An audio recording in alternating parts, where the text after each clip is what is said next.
Dr. Hero. How y'all doing? I look over the crowd, and I know most of you, but some of you, I hadn't seen you in longer. I know your face, but I can't call your name. But anyway, I'll start this thing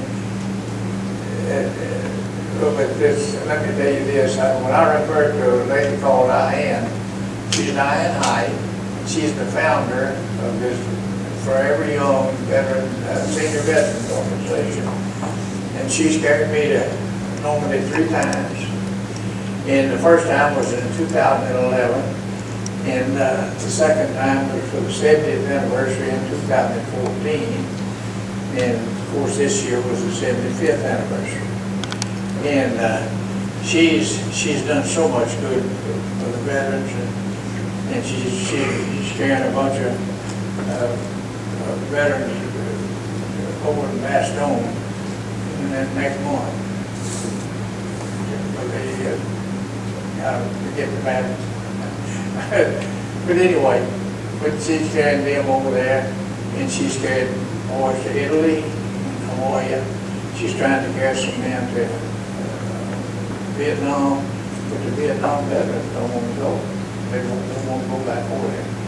But anyway, she carried me, like I said, 3 different times, and it's such a tiring trip. It's 9 days, and it's from 6 o'clock in the morning till late at night. And you're out meeting people, and those people are the most appreciative people in the world. And they want you to take pictures with you, and they want to take your autograph and everything. And they just want to talk to you. Some of them hug your neck. And let me tell you this little story before I forget it.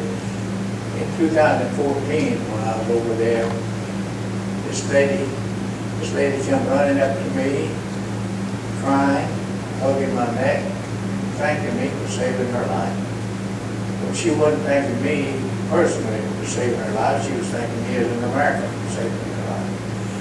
And the story was, this little town of St. Mary of Greece was where she lived, and she was a little Jewish girl.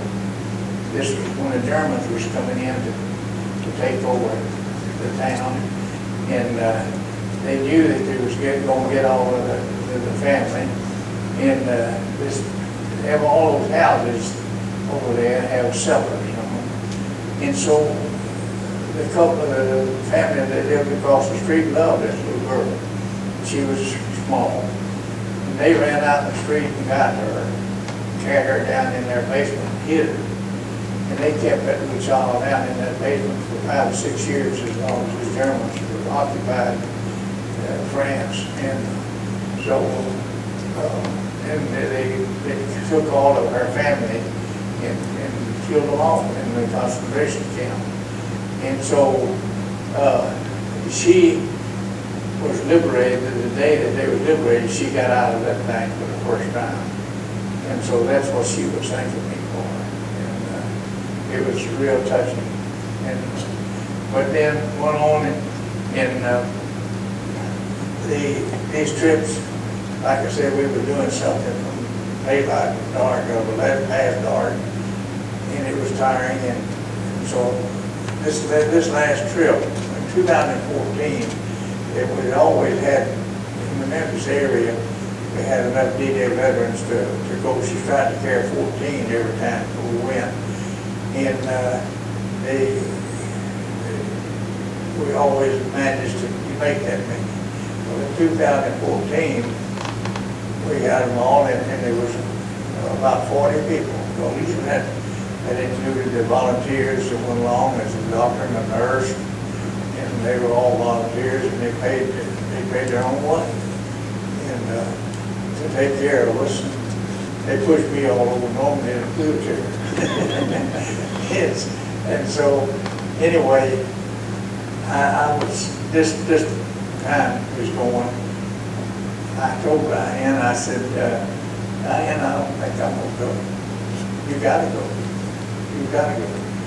And I said, well, it's awful tiring now. I'm getting old.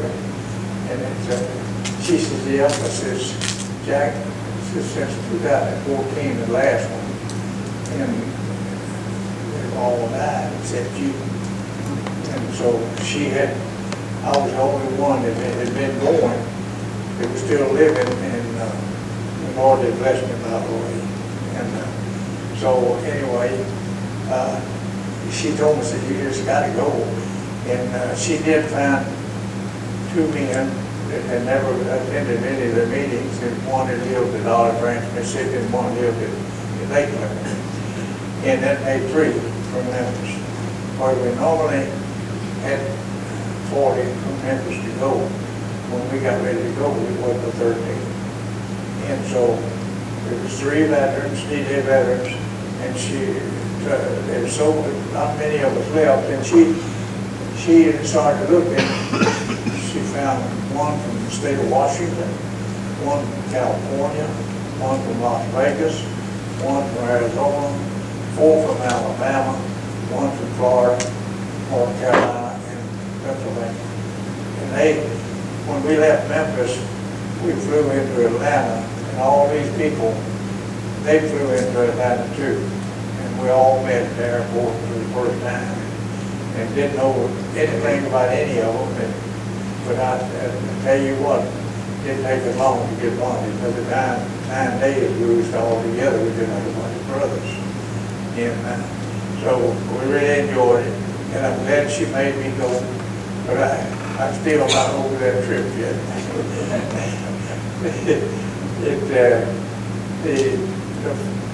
Well, we left Memphis on Sunday night, and then we flew to Atlanta, and at 10 o'clock we left Atlanta and flew all night long and got to Paris the next day at 1 o'clock. And of course we lost 7 hours in time changes. Excuse me. And then there was a bus waiting. We had to get on the bus, and we had to ride 4 hours out to Normandy. And the first 24 hours, only sleep I got was what little sleep I got on that bus, on that airplane, and that was a bus. But then the next day, for the next 8 days, they'd wake us up at 6 o'clock in the morning, eat breakfast, and we would get on that bus, and we were gone. And from there, sometimes we had to open up the restaurant was to eat in the hotel when we got back, and it was just tiresome. And then the day we left to come back home, we flew all day, and got to Memphis at 9:30 that night, and then I had drive to Claiborne.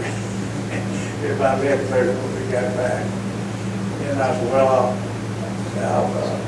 I'll enjoy my bed. When I went to bed, for the next week and a half, 2 weeks, I've had leg cramps, and I couldn't sleep on it. And when she told me that I had to go, I told her I couldn't walk. She said, well, we'll put you all along in a wheelchair. And they did. I couldn't ask anybody in the world to be any better to me than they were. In fact, her husband is a pilot for FedEx, and he would come to my room with a wheelchair every morning and push me to the restaurant, and it was a buffet, and he wouldn't even let me serve myself breakfast. He said, he'd push me up to a table and said, I'll get you breakfast. And I think I didn't get any exercise for the whole week, and I had to go along with my legs. But anyway, I'm finally getting better after about a month. But anyway, we got over there. Well, I'll skip this. ABC television network was doing the news, and David Muir did the world news, and he was over there doing his news from over there. And the Wednesday before we left on Sunday, a television producer from New York City for ABC flew into Memphis and came to my house with 2 cameras. And he stayed at my house till 10 o'clock at night taking pictures. And I don't know what happened to all the pictures. I've seen 3 or 4 of them. But anyway, then this producer couldn't go with his buddy did. And he stayed on that bus with us the whole trip, and taking pictures and stuff. And then David Buer had a thing every night, and he was a fine man. I really do like him. I didn't know him until before that. But it was so many things. It was just really wonderful, and I really enjoyed it. And then we went on up the day of the big celebration, and went up there. Went up there, and this place was so crowded, and the security was so tough. They had the President Trump and the President of France and their wives there, and they would just everything. And I had to go through a thing, and they checked me and everything, and they gave me a thing I put around my neck. Without this, you couldn't go nowhere in there. And so then after they talked to these people, they put a little cloth band on my arm, and they fixed it so tight that you couldn't get it off unless you cut it off. It was strong. It would go, and so you couldn't take it off unless somebody else had it. And they did my wife the same way, and they wouldn't let her sit with me. She sat about 5 or 6 or 7 rows behind me, up in the same section. But anyway, then I got this is an official ticket to sit where I was sitting, and on the back side of it was an invitation from President Trump to sit in my seat. I got to my seat. They had my name on the back of that seat. They misspelled my name, but that was me. But anyway, this is the program for the day, and I got to shake President Trump's hand, and that was an honor. And I didn't get to shake his wife's hand, but I did get to shake the President of France's wife, but I didn't know who she was at the time when she came up there. But I didn't get close enough to him to shake his hand, but I eventually saw her go over and sit with him, so I knew it was his wife. But it was a good day, and we just had a lot of fun, and meeting all those extra veterans. It was just made my day, and so anyway, we got through with that, and then we went to David Buer carried us over into this American cemetery that's up on the bluff at Omaha Beach. This cemetery was built about 12 years after the war, and they moved all these bodies that had been killed. It was, in fact, there was 4,000 boys killed that day at D-Day where I was. And so George was with me again. But anyway, he carried us out there, and he interviewed us, and he did so much. And he's supposed to be making us all do video of all of these films that we made. And so anyway, then we went on down different places every day. And I'll tell you this little story. This is unusual too. This 2014, Michael Reagan, President Reagan's son, is the head of the Reagan Foundation, and he built it. He has built it now.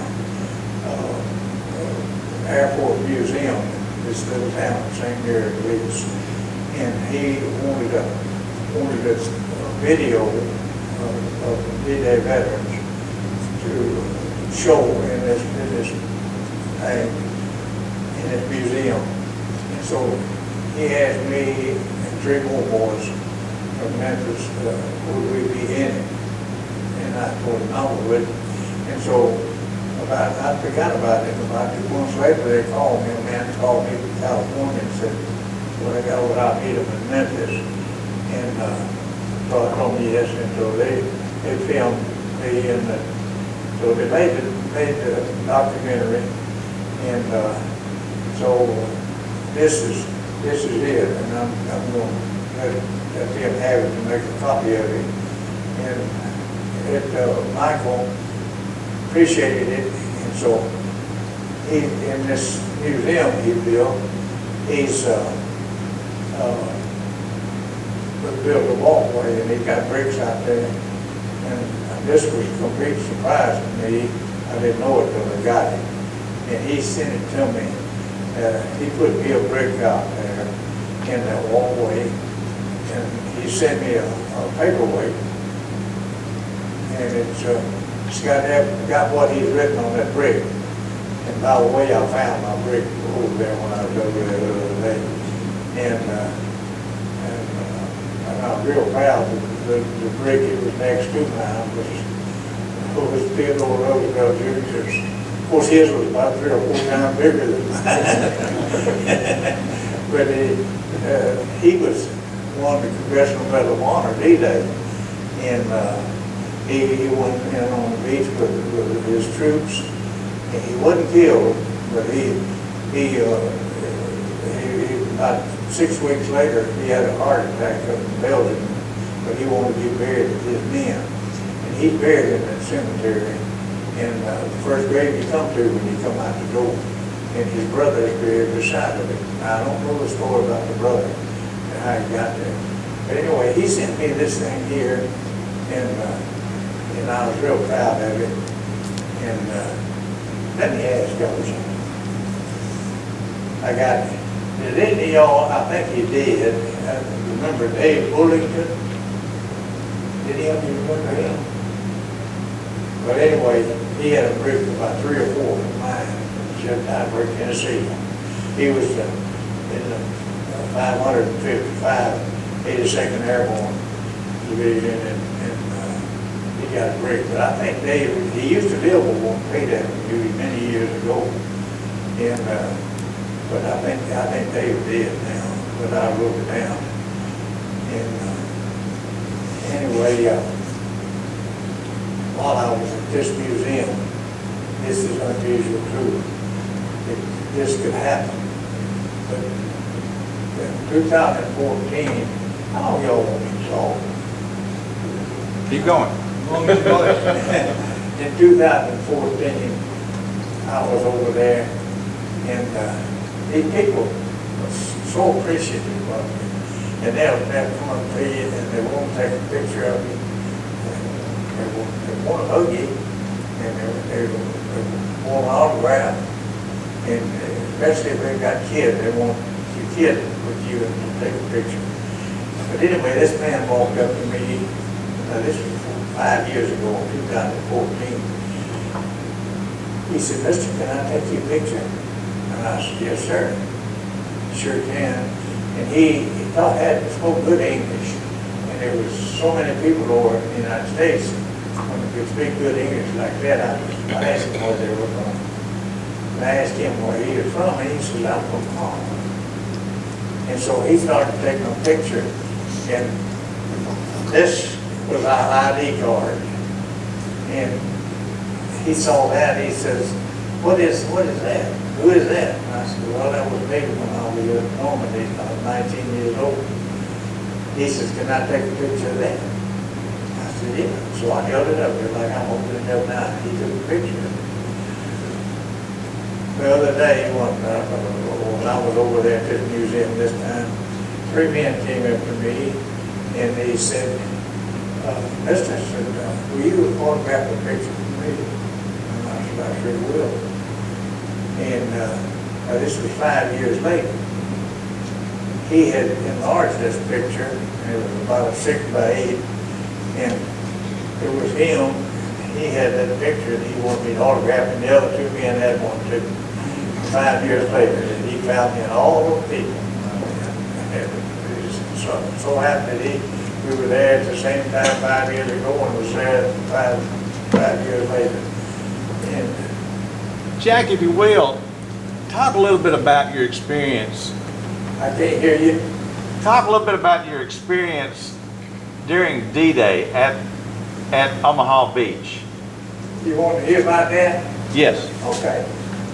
Well, I started, we left Weymouth, England. You know, the D-Day was supposed to have been June the 5th instead of the 6th, and it came up a storm, and there was a bad storm, and Eisenhower put it off a day, and he couldn't put it off long, because if he'd put it off another day, he'd had to wait about 3 months before conditions would be right again, tides and all. And the tide rose and fell about 25 feet up there, over there. And so anyway, we went on and we made the invasion during the storm.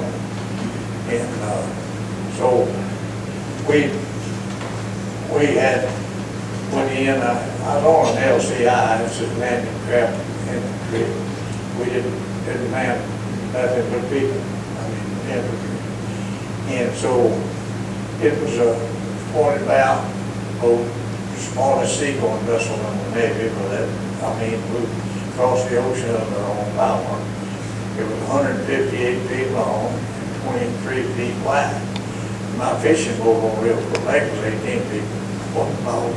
So it's 5 feet wider than the boat was, my fishing boat was. It took us 21 days to cross the Atlantic, but anyway,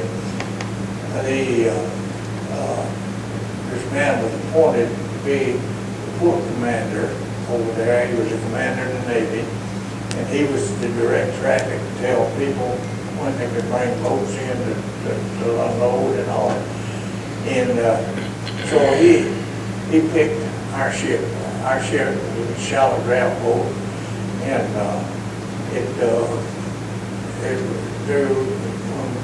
when we crossed the ocean, it was loaded and everything, and it drew about 12 feet of water at the bow, at the stern, and about 5.5 feet just about, just flat bottom.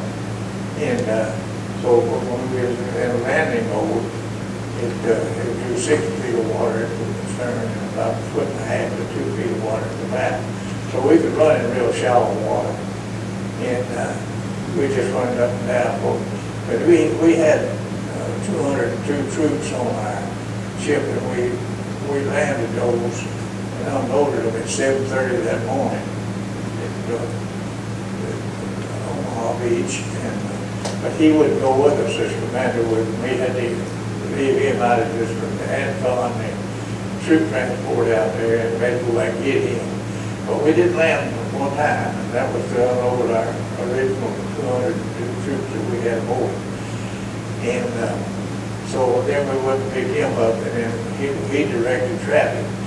Well, starting about, the Navy started bringing in old Liberty ships. We had to have a port because the English Channel is always rough.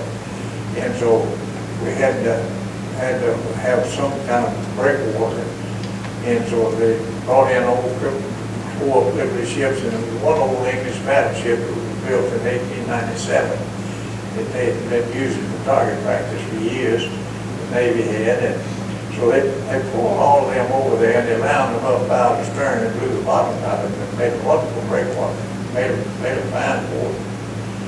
And then they were doing fine, and then about 15, 16 days after D-Day, they did some of the biggest storm that had been on the English Channel in over 100 years. And they tore up all of that stuff. So they couldn't get in there to land because all of the other ships that was torn up and all. And so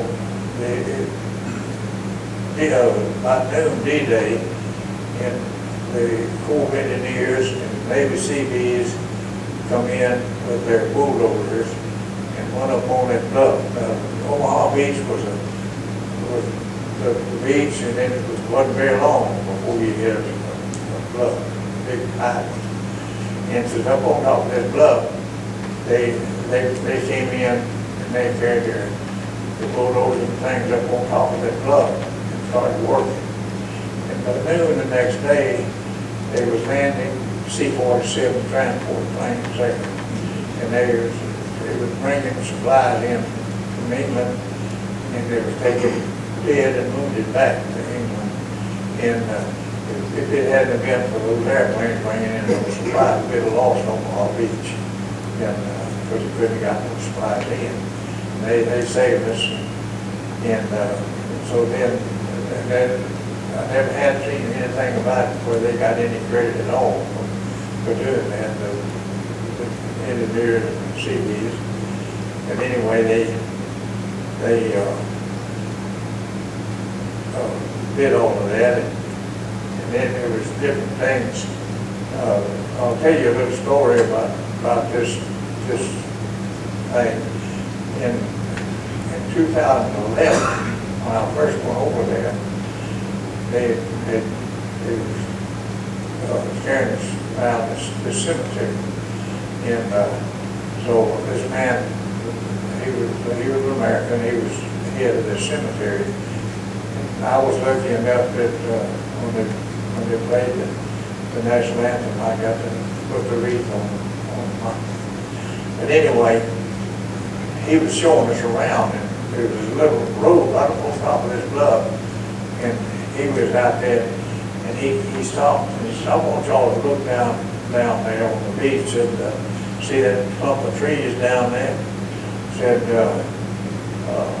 that was a big German emplacement there, a big cannon in it. And I asked him, I said, could I ask you a question? And he said, yes. And he said, I said, which way was that gun shooting out there? They didn't shoot right out toward the water because the ships out there, because there were 5,000 ships out there, they could shoot right into it. But the Germans had a great big flange on that thing, and that gun would shoot down the beach, and that down there would shoot up the beach, and that way they couldn't be shot into. And he looked at me kind of funny when I asked him which way it was shooting, and he finally told me that it was shooting this way. And I had been looking for this huge one. It was down there D-Day. And it had a big German 88 in it. And it they could go out of the back of it, the Germans could. And it was a big ditch about 10, 12 feet deep, and it was concrete, and they could run up through there and then go back into that bank, and they had their quarters back in that bank.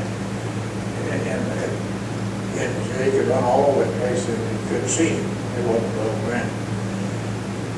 But then, it's so hard to get up and down this bank at Omaha Beach. The tourists are not going down there. So they're tearing down a lot of German emplacements, and they had torn down this big one that I was talking about. And I asked him when he told me that the gun was shooting that way, I said, can I ask you another question? And he said, yes. And I said, well, where's the big gun? It was right down there. And he looked at me kind of funny, and he said, how do you know there was a big one down there? I said, mister, I was here. And so I knew it was there. And he said, well, they tore it down. And then I also asked him, I said, can I ask you another question? And he said, yeah. And I said, well, where is that airstrip they built up here on top of this bluff? And he said, you remember that? And I said, I sure do. And he said, you got a good memory. And he told me, he says, that clump of trees down there, says, that's where the airstrip there, and it's still there. He said, if you'd like to see it, said, I'll carry you down there. And I said, no, I can't walk. And so he said that there was an airplane that was flying in there. There was 2 nurses that was on those airplanes that was carrying wounded back to England. got killed.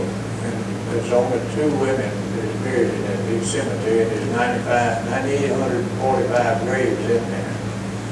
And so he went on and he came to me later after it was all over with and told me he appreciated me asking those questions. But anyway, that was that. And this, I'll never tell you about this picture. This picture, I was 19. When I got home on the 20th of December of 1944. And I asked my mother, I said, what do you want me to get you for Christmas? And she said, I want you to have me a picture made. And I went up to the old Rice studio, and I'm sure a lot of you people remember that. And I asked Ms. Rice, she was still living at that time, could she make me a picture for my mother for Christmas? And she said, yes, this is the picture that she made. And, but anyway, I've enjoyed talking with you, and I can tell you a lot more stuff at this time about all about it. Let me ask you a question. Where was the Rice studio? It was right over Louis Jewelry Store. If you remember where that was on the north side of the square? Yes. It was right upstairs, or right over there. We have the Rice studio camera over here. That wouldn't be the camera she took your picture with, would it? It may have been. May have been. I don't know. But it was, What questions do you have? I'm just curious, when all this was over, how did you get home? well, and after this commander, like I said, he was directing traffic, and he did. We stayed on that for 50-something days on the beach, just running up down the beach with him, and he had six signalmen and 7 radiomen on there, and so then when they finally took the port of Cherbourg, France, that opened up a port for them, and they went up there to there, and so that turned us loose. And so anyway, then we started escorting these LCTs, which was just a motorized barge, going about 3 miles an hour, back across to England and back to get supply. And we made 40-something like that trips back and forth to England. And then in October of that year, 44, we went up to Edinburgh, Scotland, and turned our ship over to the English Navy under the Lend-Lease bill. Then we caught a train and went down to Plymouth, England, got on a troop transport, and came home. And up to Pier 92 in New York, which I was at several different times, at different occasions. And but then they gave us the 3rd-day leave, and I got home the 20th of December. And so then I went back, and then they put me on, went back to Pier 92, on leave, and all of our crew was split up. And so they put me on another crew of LSM 444. They're building it over Bayonne, New Jersey. And so we were fixing to go and invade the homeland of Japan. And they needed that boat real quick. And so usually they would let you have what they call a shakedown cruise. You get so many hours on the engines and all before the Navy would accept it. And so they didn't have time to do that, so we took our hours and going down close to the Panama Canal and was over in the Pacific. And so anyway, we stopped in Tampa, Florida as we went down, and this LSM was very similar to an LST. That was a big landing craft. Had the doors open and the tanks and all. It had a top deck on it. But this LSM didn't have that. It was open deck. But they needed a very big propeller for a huge ship. And we was gonna carry it to the San Diego Naval Base in San Diego, California. Whether it was gonna put it on that ship. And they wouldn't go down in that thing, so it stood up 10, 15 feet out there. It was so big out on the top of the thing.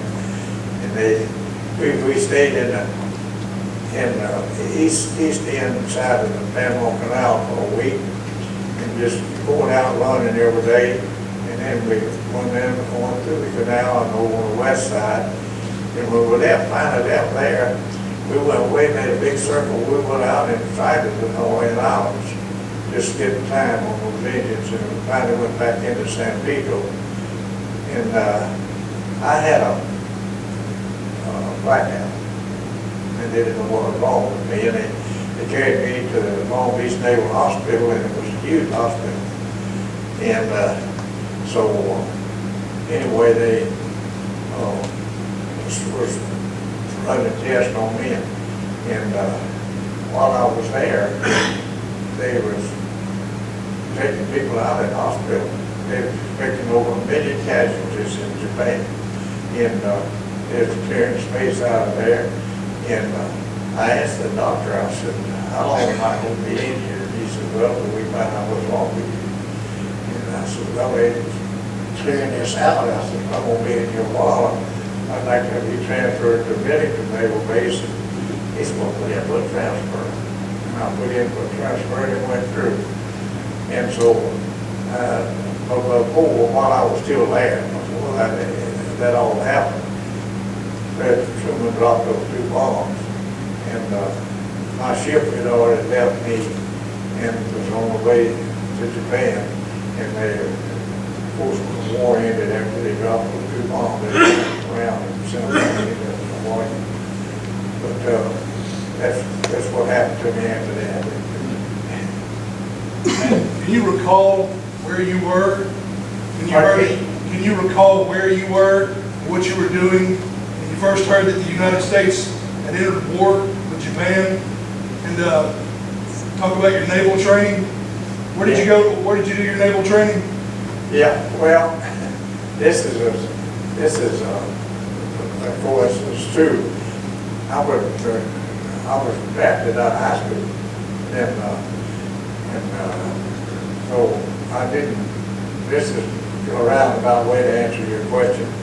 I didn't graduate from high school, and then when I came back home, I wanted to go back to school where I could go to college. Didn't like all that much, and well, the father was a football coach. What's your name, Alan?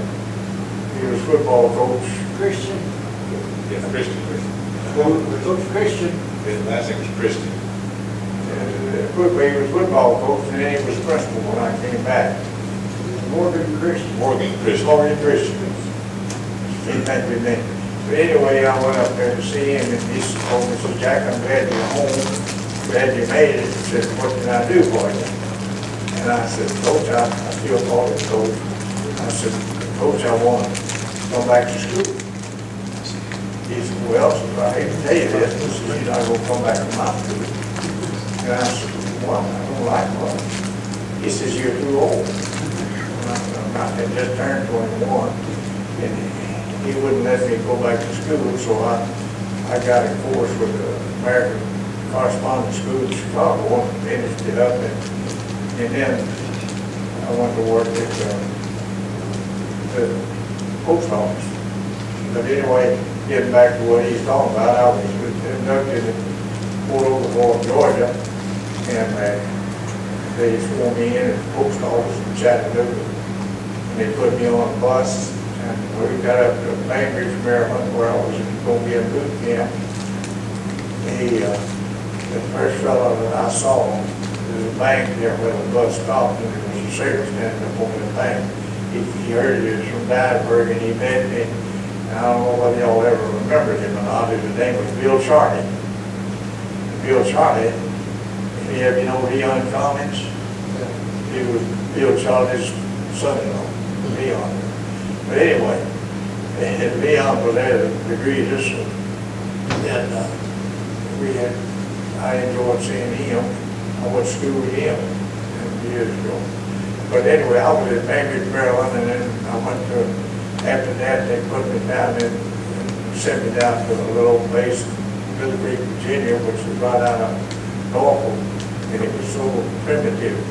They had, it was in a swamp down there. It was an amphibious base that they were making, and we had to sleep in tents, and had outdoor toilet things, and everything was mud, and they had these pallets, wooden pallets down in a walkway where you could walk on, and took that training down there, and it worked, I guess. But anyway, that's where my training was. Do you remember Pearl Harbor? Yes, sir. Where were you when that happened? All right, this is funny too. I was a young boy, and it was on a Sunday, of course. We had a huge snow that day. I was working out the hut, popping cars and washing dishes. On Sunday and on the weekend, I was working out there for Jim and Emma. And so this particular day, Pearl Harbor Day, the snow was so bad, there was no traffic, and there was nobody coming in.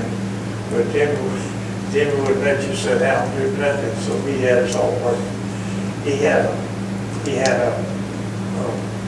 big soup display, cans all the way up to the ceiling, and he had a pitcher that plugged in, and somebody wanted a can of soup, just dump it in there and plug it in, and it heated up.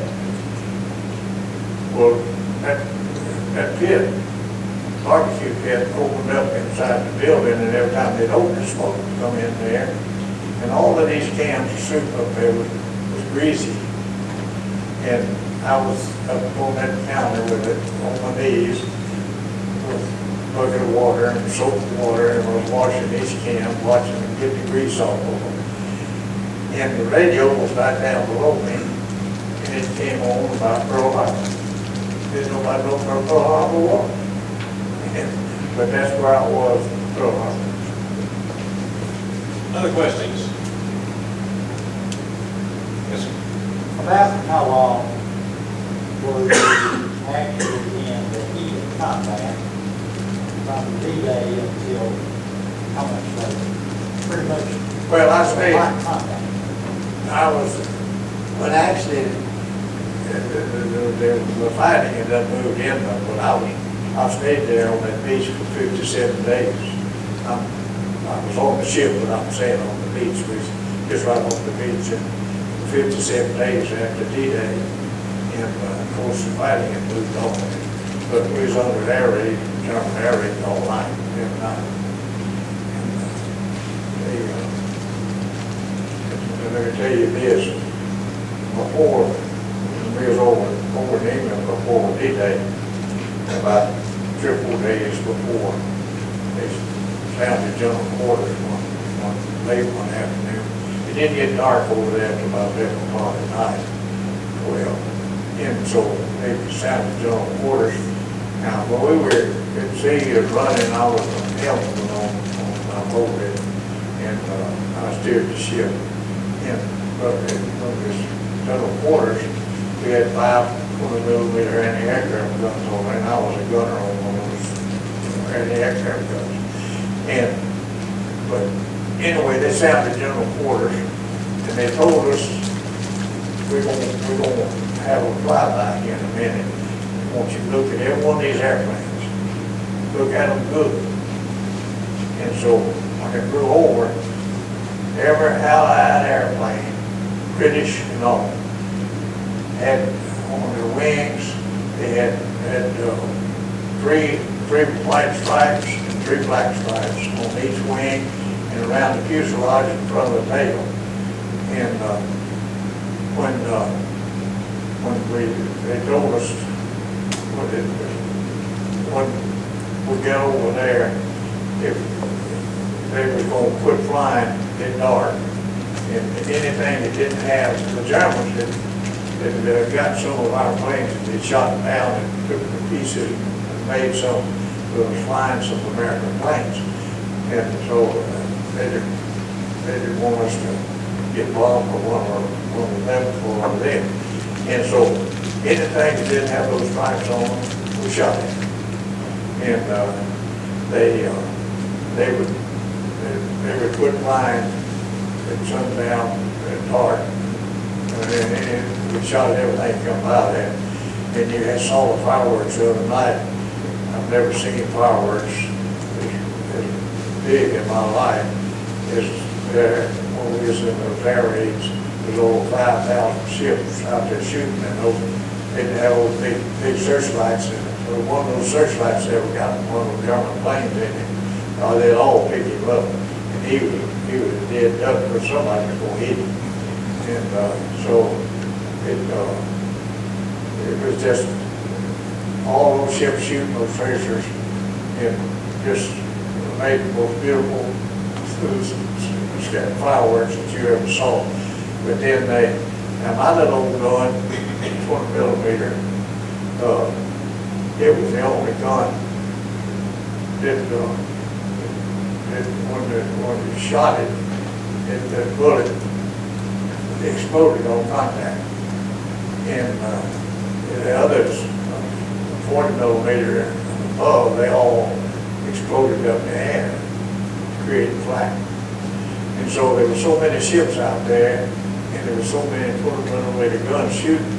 Those bullets were going up and coming down and falling on the ships and injuring our own people. So they stopped us from shooting those. So I know they get to shoot more after that. And so that's where it was. Other questions? I appreciate you coming today. Don't forget you need to join us. We have tickets to see the play, Smoke on the Mountain. We're going to stick around for a little while. We're going to talk to Jack. We're welcome to do that. But let's honor him by telling him thanks for his service.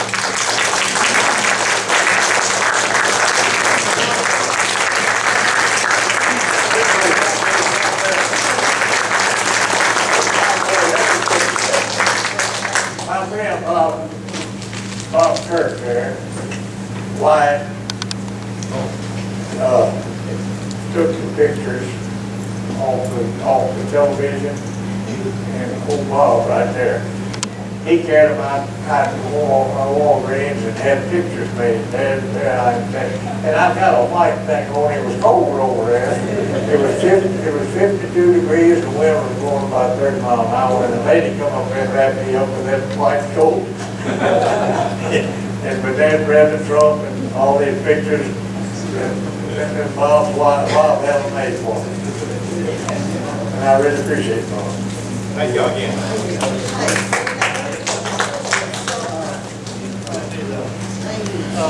Thank you.